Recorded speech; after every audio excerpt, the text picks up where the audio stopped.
परिसरातील नागरिकांना सर्वोत्तम आरोग्य सेवा देण्याच्या आपल्या दृढ वचनबद्धतेचा भाग म्हणून किम्स हॉस्पिटल ठाणे यांनी ठाणे शहरातील पहिले चौथ्या पिढीचे वेलनेस रोबोटिक सिस्टीम अधिकृतपणे सुरू केला आहे। हे अत्याधुनिक रोबोटिक तंत्रज्ञान शस्त्रक्रियेच्या प्रक्रियेमध्ये अधिक अचूकता आणण्यासाठी सर्जनांना मदत करणार असून रुग्णांना कमीत कमी चिरफाडीसह उच्च दर्जाची उपचार सेवा मिळण्यास मदत होणार आहे। वेलनेस प्रणाली ही सर्जनाची जागा घेणारी नसून त्यांच्या हातामध्ये एक प्रभावी विस्तार म्हणून कार्य करते। उच्च रिझोल्यूशन असलेल्या त्रिमितीय प्रतिमांच्या साहाय्याने सर्जन एर्गोनॉमिक कन्सोलमधून रोबोटिक हाताचे नियंत्रण करतात। हे रोबोटिक हात सर्जनच्या नैसर्गिक हालचालींचे अत्यंत सूक्ष्म आणि अचूक हालचालींमध्ये रूपांतर करतात। त्यामुळे शस्त्रक्रियेदरम्यान उतींना होणारी इजा कमी होते आणि रुग्णांच्या जलद पुनर्वसनाला मदत मिळते। ऑर्थोपेडिक्स आणि जॉइंट रिप्लेसमेंट विभागाचे प्रमुख डॉक्टर संजीव जैन यांनी या तंत्रज्ञानामुळे उपचार प्रक्रियेत होणाऱ्या फायद्यांविषयीची अधिक माहिती दिली। ऑर्थोपेडिक्स आणि जॉइंट रिप्लेसमेंट तज्ज्ञ डॉक्टर सारंग देशपांडे यांनी या प्रणालीच्या रचनात्मक वैशिष्ट्यांविषयी माहिती दिली आहे।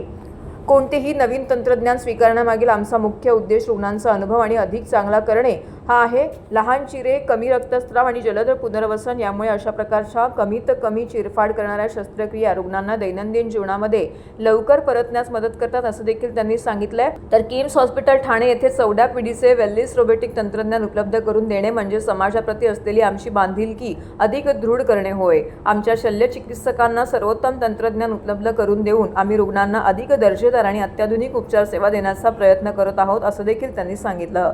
रुग्णांच्या फायद्यासाठी हे अत्याधुनिक तंत्रज्ञान उपलब्ध करून देणारे किम्स हॉस्पिटल हे ठाण्यातील पहिले रुग्णालय ठरले आहे। मेरा नाम सौरभ गुप्ता है, मैं रीजनल डायरेक्टर किम्स हॉस्पिटल। तो जैसा कि मैंने अपने पहले कुछ इंटरव्यूज़ में भी बोला है कि हम लोग काफ़ी मैनी फर्स्ट इन थाने के अंतर्गत काफ़ी नई टेक्नोलॉजीज़ थाने की जनता को मुहैया करा रहे हैं। और ये जो ऑर्थोपेडिक वेलिस 4D रोबोट है, ये थाने में पहला वेलिस रोबोट है, 4th जनरेशन आपका। और ये काफ़ी हेल्प करता है जब आपके जॉइंट रिप्लेसमेंट्स होते हैं, पेशेंट को कट कम होता है, ट्रॉमा प्रिसीजन होता है, पेशेंट की रिकवरी कम होती है। और हम लोगों ने इंट्रोड्यूस किया है as a first, again many first in the Thane region. तो मैं उम्मीद करता हूँ कि थाने की जनता इससे लाभान्वित होगी आगे जाके। और ये हमारा प्रयास है कि again everything under one roof हम मुहैया कराएं। We have a very strong orthopaedic and joint replacement centre here. तो उसी के अंतर्गत हम लोगों ने ये एक नई तकनीक जो है वो मुहैया कराई है। देखिए, सर्जरी का टाइम तो आपका जो नॉर्मल है वो 1-1.5 घंटे में सर्जरी पूरी हो जाती है। बट इसके अंदर सबसे बड़ी चीज़ है कि कट जो है वो कम करना पड़ता है, क्योंकि जो आर्म्स हैं, रोबोटिक आर्म्स हैं, वो एक तरीके से एक्सटेंडेड आर्म की तरह काम करती हैं सर्जन की। और बहुत प्रिसीजन कट लगता है। प्लस ये इसके अंदर इनबिल्ट सॉफ्टवेयर है जो कहीं भी गलत कट होने से और ज़्यादा कट होने से रोकता है। तो पेशेंट को ट्रॉमा कम होता है, इसलिए रिकवरी फास्टर होती है। और जो फिटमेंट होता है आपके जॉइंट का, वो एकदम परफेक्ट होता है। सो एज एन एज जो आपका बहुत परफेक्ट सर्जरी होती है और जो पेशेंट है बहुत जल्दी रिकवर हो जाता है। इनफैक्ट सेम डे पेशेंट चलना स्टार्ट कर देता है। तो उस तरह का प्रिसीजन ये रोबोट लाने में हेल्प करता है। सर, कितना टाइम लगता है और कब पे रिलीफ मिलता है? रिलीफ तो तुरंत, मैं बता रहा हूँ कि उसी दिन पेशेंट चलना चालू हो जाता है। पेशेंट को जो दर्द है उससे इंस्टेंटली 2-3 दिन में ही मिल जाता है। और हम with in 3 to 5 days patient को हम लोग घर भी भेजने की कोशिश करते हैं। तो पेशेंट को इंस्टेंट रिलीफ मिल जाता है इससे, और सेम डे पेशेंट को हम चला देते हैं। मेरा नाम डॉक्टर संजीव जैन है और मैं चीफ ऑर्थोपेडिक सर्जन और हेड ऑफ द डिपार्टमेंट हूँ ऑर्थोपेडिक्स में और जॉइंट रिप्लेसमेंट में। और मैं काफ़ी सालों से जॉइंट रिप्लेसमेंट कर रहा हूँ, करीब 35 सालों से। तो किम्स हॉस्पिटल में जो हमने रोबोटिक सिस्टम लाया हुआ है, ये लेटेस्ट रोबोटिक सिस्टम है ना। रोबोट की ज़रूरत क्यों पड़ती है, उसका एक कारण है, क्योंकि जो भी हम पुराने पद्धति से या जो मैनुअल पद्धति से हम जो ऑपरेशन करते हैं और करते थे, उसमें मैन मेड एरर्स जो हो सकती है, जो कि रोबोट में पूरी उसको अच्छी तरह से कवर कर दिया जाता है। तो रोबोटिक जो सर्जरी होती है, उसमें रोबोटिक आर्म जो होती है वो सर्जन को हेल्प करती है। इसमें एक स्पेशल सॉफ्टवेयर होता है और उस सॉफ्टवेयर के थ्रू जब हम पेशेंट्स को नी रिप्लेसमेंट करते हैं या हिप रिप्लेसमेंट करते हैं और पार्शियल रिप्लेसमेंट करते हैं। तो मैं आपको एक चीज़ और ऐड करके बताता हूँ, ये जो रोबोटिक सिस्टम है, 4th जनरेशन रोबोटिक सिस्टम के साथ साथ इसमें तीनों तरह के जॉइंट्स को ऑपरेशन किया जा सकता है। आधा नी रिप्लेसमेंट भी कर सकते हैं, पूरा नी रिप्लेसमेंट भी कर सकते हैं और हिप रिप्लेसमेंट भी कर सकते हैं, जो कि थाने में ये एक ऐसा पहला रोबोट है। इवन पूरे मुंबई में भी 1-2 लोग के पास ही ऐसा कोई ही रोबोट होगा जिसमें कि तीनों चीज़ें हैं एक ही साथ अवेलेबल है। और अभी बात रही रोबोट की, तो जो हम रोबोट सर्जरी करते हैं, जो भी कट हम करते हैं, तो उसका जो प्रिसीजन और एक्यूरेसी होता है वो फ्रैक्शन ऑफ मिलीमीटर्स में या डिग्रीज में होता है।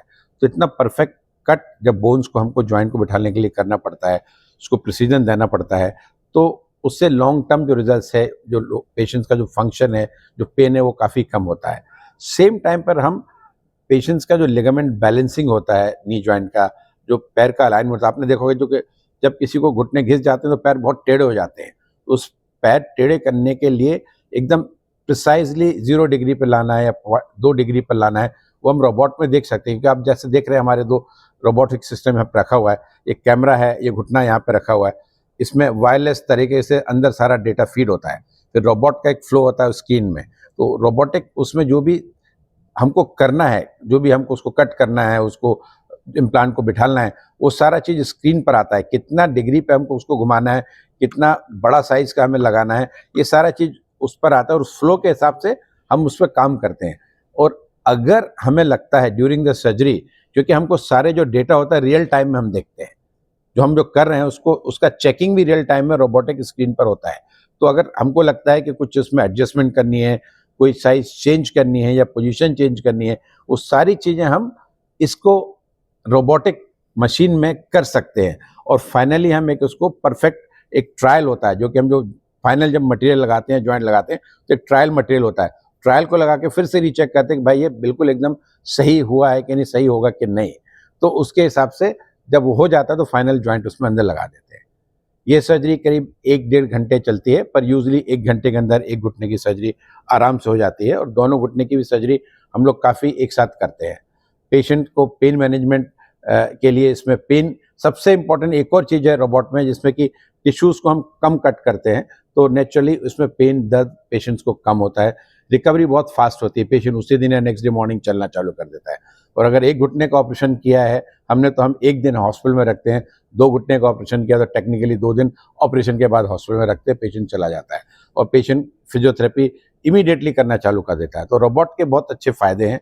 इसमें एक्यूरेसी बहुत अच्छा होता है, प्रिसीजन बहुत अच्छा होता है, फास्टर रिकवरी होती है, पेन कम होता है और लॉन्ग टर्म जो कि बहुत लंबे समय तक जॉइंट चलेगा या दूसरी बार फिर से जॉइंट रिप्लेसमेंट ना करने की ज़रूरत पड़ेगी। ये रोबोटिक नी सर्जरी का या जॉइंट रिप्लेसमेंट सर्जरी का बहुत बड़ा फ़ायदा